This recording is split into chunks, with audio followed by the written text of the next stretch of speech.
Bonjour à vous, mes passionnés de tennis. On va voir aujourd'hui le portrait astrologique de Carlos Alcaraz. On sait bien comme taureau ascendant Verseau, il a aussi la chance d'être né 2 jours après une éclipse. Du coup, une personnalité assez forte. Il a aussi Mars en Verseau sur son ascendant et beaucoup des autres aspects qui le font être assez puissant et assez en force. Et surtout, le soleil et toutes les planètes qu'il a dans la troisième maison, ça lui donne la capacité d'être un bon tennisman. Du coup, on a combien de planètes il a déjà? Plusieurs, 2, 3, 4 qui le prédisposent à être un grand joueur de tennis et tout avec grande persévérance surtout et en grande résistance. On sait bien les taureaux sont peut-être les plus durables et les plus persévérantes comme personnalité. Du coup, tout ça mise à l'épreuve dans le sport et surtout dans le tennis, ça va très bien pour lui. Après, on sait que Alcaraz, il a son Mars sur l'ascendant en Verseau. Ça le fait encore une fois très puissante. Sa force et sa technique de joueur, elle est très forte aussi.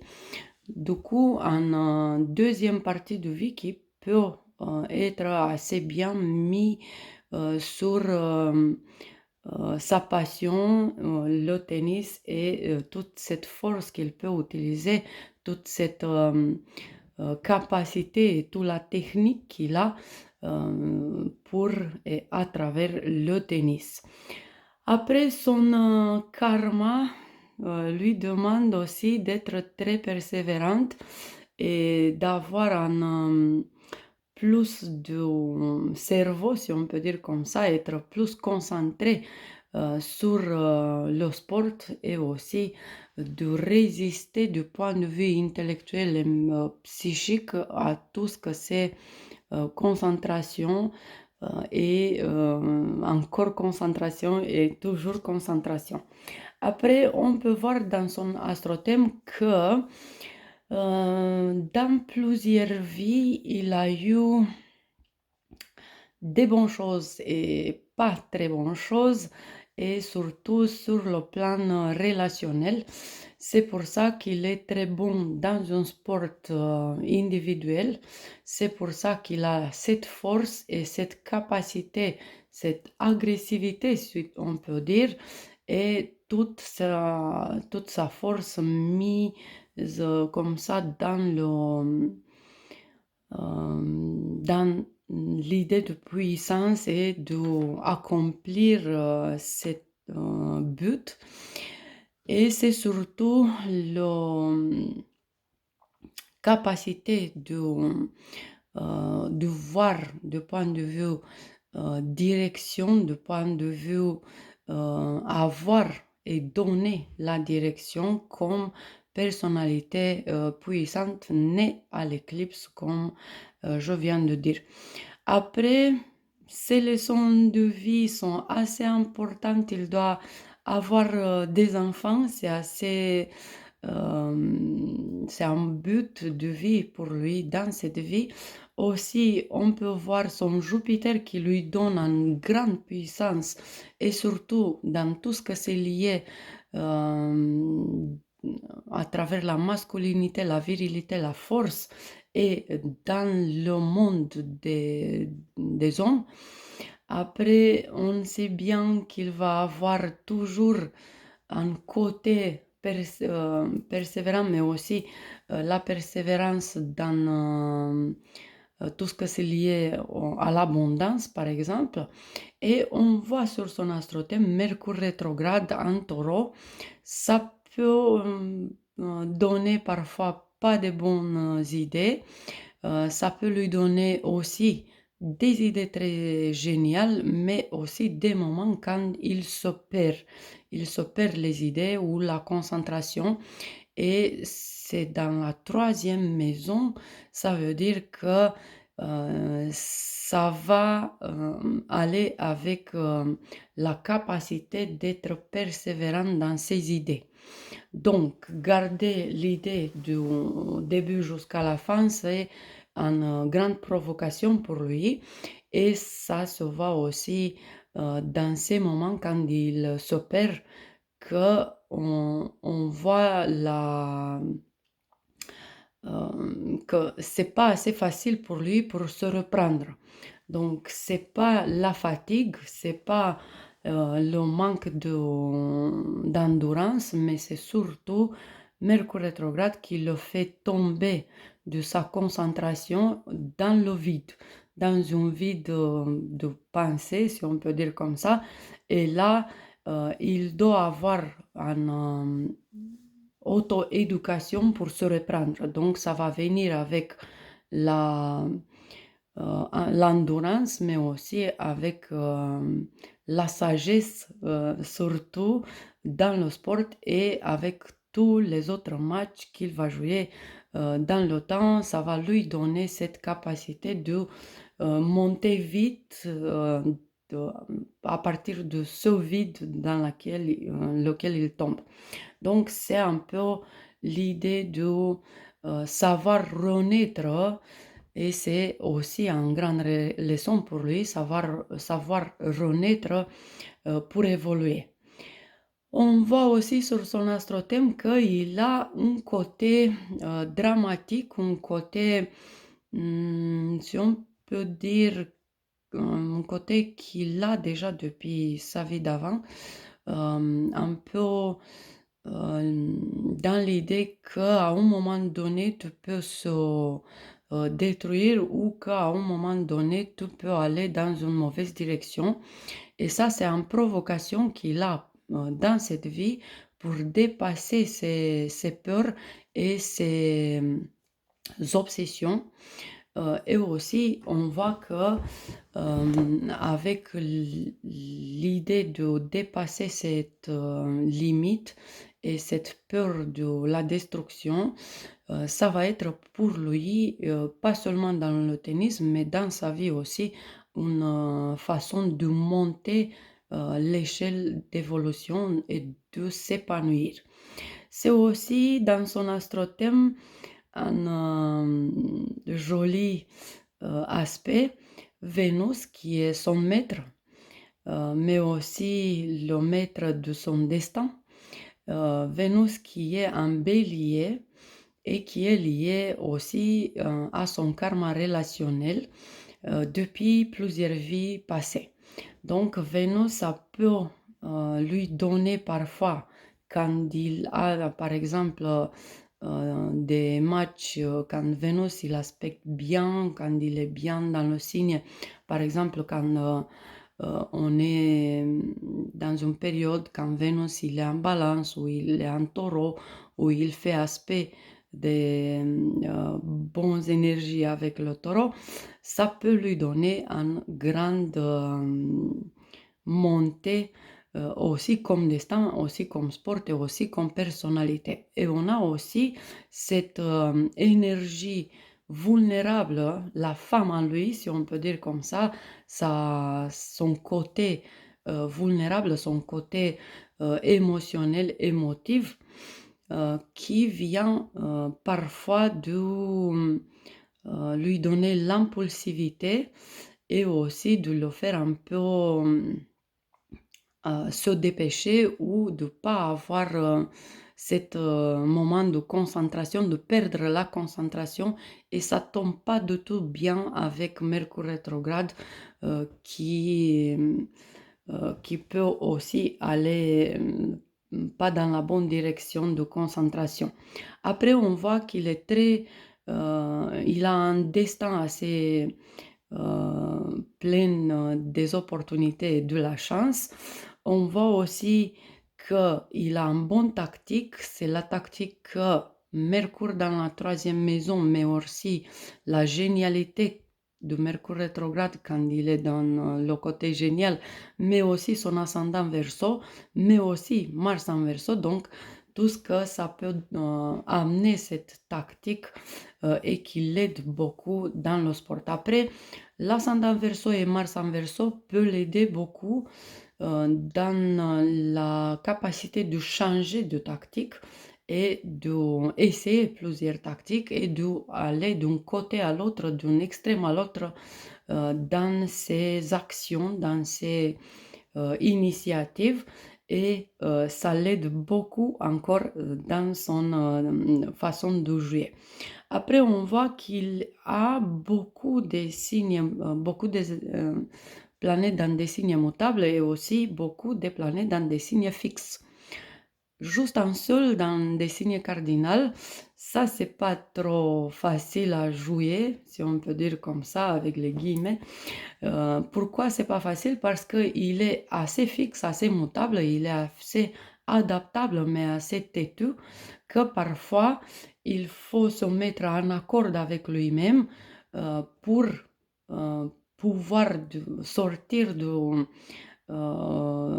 cet moment d'être têtu, par exemple, et avoir la capacité de jongler, de danser entre ces deux qualités qu'il a, respectives, la capacité de s'adapter et la capacité de rester dans sa zone de confort.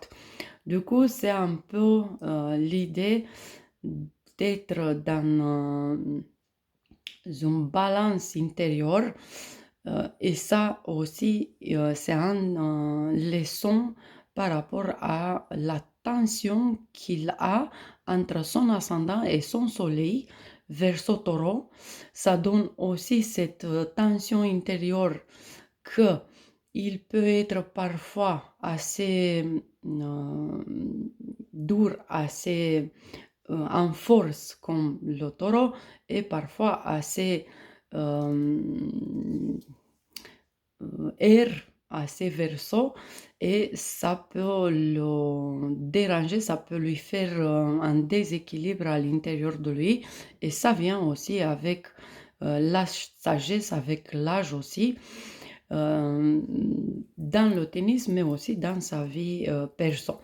On peut voir aussi un petit souci qu'il peut avoir Neptune qui est pas très bien en aspect avec son ascendant. Neptune qui peut lui donner les illusions et aussi peuvent lui donner des idées qui ne s'accomplissent pas, mais ça lui apporte surtout la capacité de passer après une défaite, par exemple, et de croire en lui-même. Parfois, il peut trop croire, parfois, il peut avoir un peur de voir les choses pas trop réalistes. Donc, c'est aussi un autre tension qu'il a dans sa personnalité et qu'il faut qu'il dépasse. Et après, il a la lune noire en taureau, très proche de son Mercure rétrograde. Ça peut lui donner un peu plus de perdre les idées, par exemple, et c'est bien que le sport peut l'aider à s'auto-éduquer dans cette direction-là. Donc, la concentration et l'endurance dans la concentration, ça peut l'aider à laver son karma, à dépasser ses leçons karmiques et à s'auto-dépasser à l'aide du tennis surtout et à l'aide du sport en général.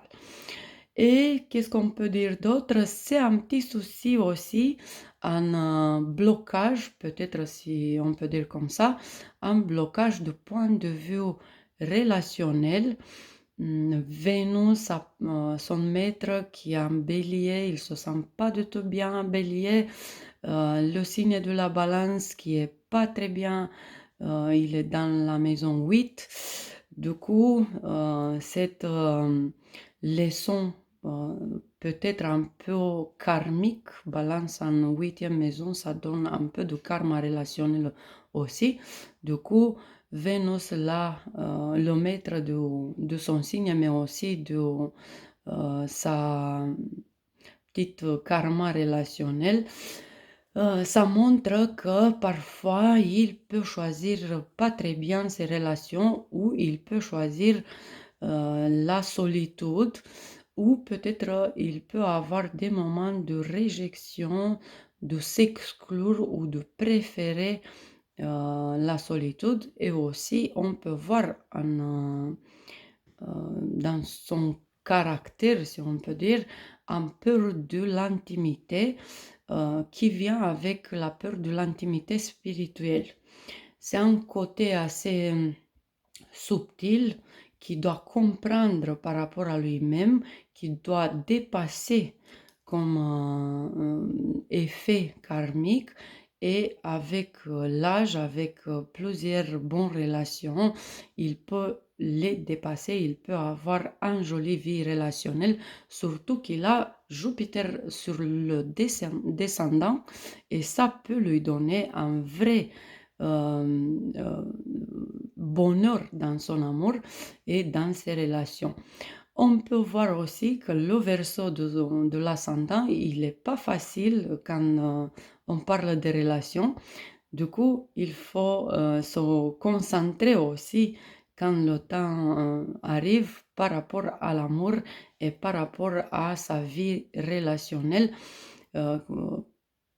Avoir cette femme assez passionnelle, Vénus en bélier, qui dénote cette passion, cette effervescence féminin, mais aussi qui est un peu, si on peut dire, elle aussi dans une stabilité financière aussi.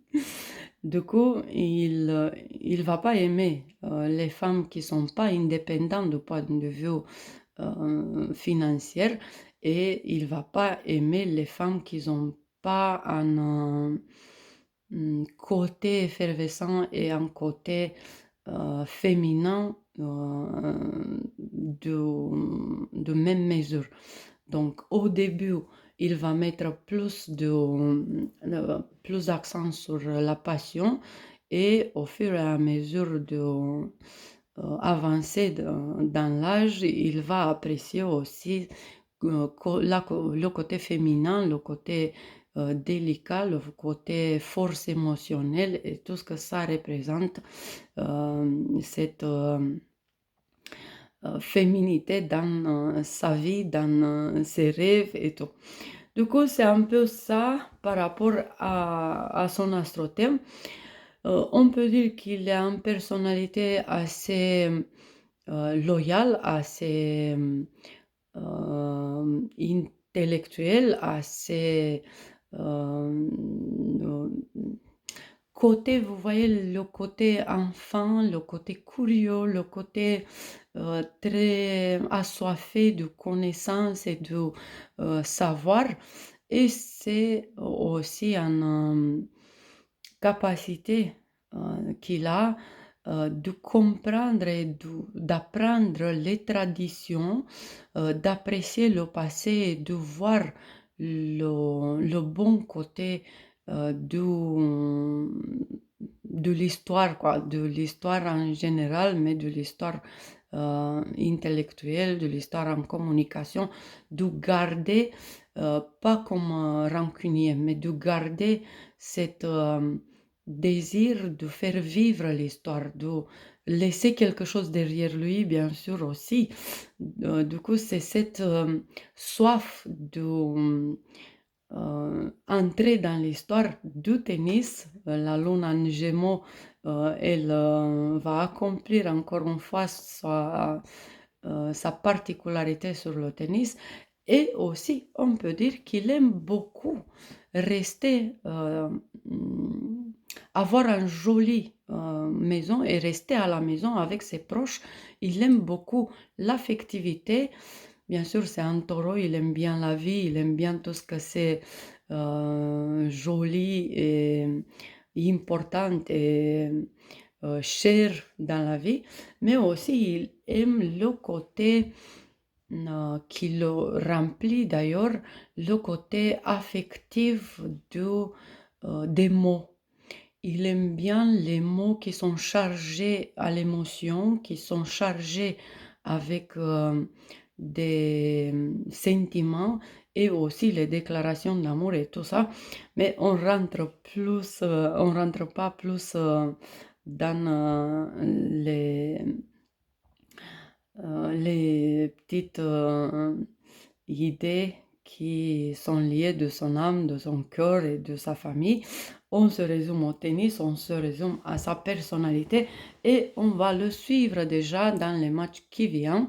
On va voir comment ça se passe parce que au début, cette naissance à l'éclipse, par exemple, ça va lui donner tout le temps cet pouvoir d'être plus haut que beaucoup d'autres, mais on voit aussi au moment qu'il a une période, c'est lié aussi au portrait astrologique général, une période quand il peut se sentir moins énergique, quand il peut fatiguer plus facile, et c'est un peu dommage. Peut-être encore 1, 2 ans, on va le voir des hauts et des bas à cause de quelques pertes d'énergie à l'intérieur de lui. Donc les tensions qu'on a déjà dit sont un peu la cause de cette perte d'énergie qu'il a et il peut s'éparpiller émotion et intellectuel aussi à droite et à gauche.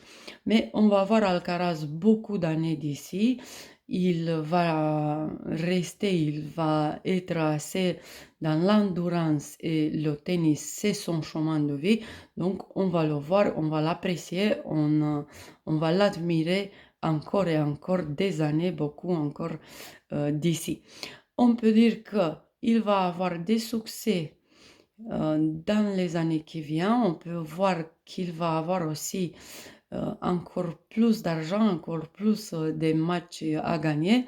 Et aussi, on peut dire qu'une année qui est pas très jolie, ça va être peut-être avec des leçons en tennis et de personnalité et leçons karmiques aussi. Du coup, en 2026 à la fin, 27 au début et 27 comme année. Donc, ça va être ça, une année d'épreuve pour lui. Et c'est aussi la façon qu'il va dépasser cette période qui va être un nouvel ère pour lui, un nouveau départ. C'est là quand il va finir avec les pertes d'énergie et les tensions qui sont lourdes à digérer, lourdes à gérer. Donc ça va être ça. On a aussi un Uranus qui est le maître de son ascendant, qui est bien en première maison, qui lui donne aussi plus de tactique et on doit vérifier tout le temps pour lui, déjà comme on a dit, la patronne de son destin, la patronne, le maître de sa personnalité et de son destin qui est Vénus. Du coup, en mars-avril l'année qui vient, Vénus rétrograde, ça peut lui donner un peu de mal de tête, si on peut dire. Ça peut lui casser un peu la concentration et il faut faire attention entre 3 mars et 15 avril, Vénus rétrograde et le chemin qu'il prend dans cette période-là pour garder bien sa chance et son bonheur et gagner plus de matchs. Du coup, c'est un peu ça. On va voir aussi l'année qui vient, après mars, quand la lune noire va être en scorpion et il va avoir la lune noire en transit avec en opposition avec sa lune noire perso.